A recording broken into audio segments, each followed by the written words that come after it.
بسم الله الرحمن الرحيم. أحبتي في الله، السلام عليكم ورحمة الله تعالى وبركاته.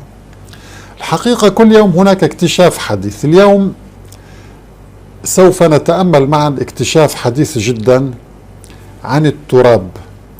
هذا التراب يحوي مادة معقمة ومطهرة وتستطيع أن تقتل البكتيريا العنيدة التي تعجز المضادات الحيوية عن قتلها أو التخلص منها. التراب يحوي مادة قوية جدا. دعوني أتأمل معكم. لقد تم اكتشاف مادة جديدة في التراب تدعى ملاسيدين، وهي فعالة جدا في قتل بعض أنواع البكتيريا العنيدة.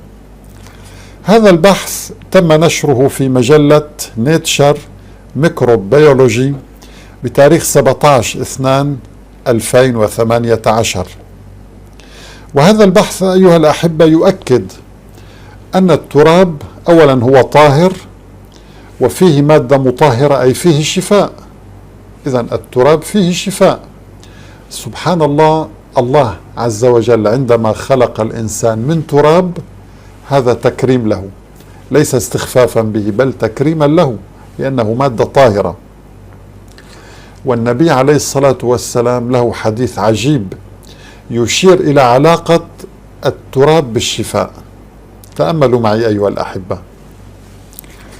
لقد كان رسول الله صلى الله عليه وسلم يقول للمريض: قل بسم الله تربة أرضنا بريقة بعضنا يشفى سقيمنا بإذن ربنا. رواه البخاري.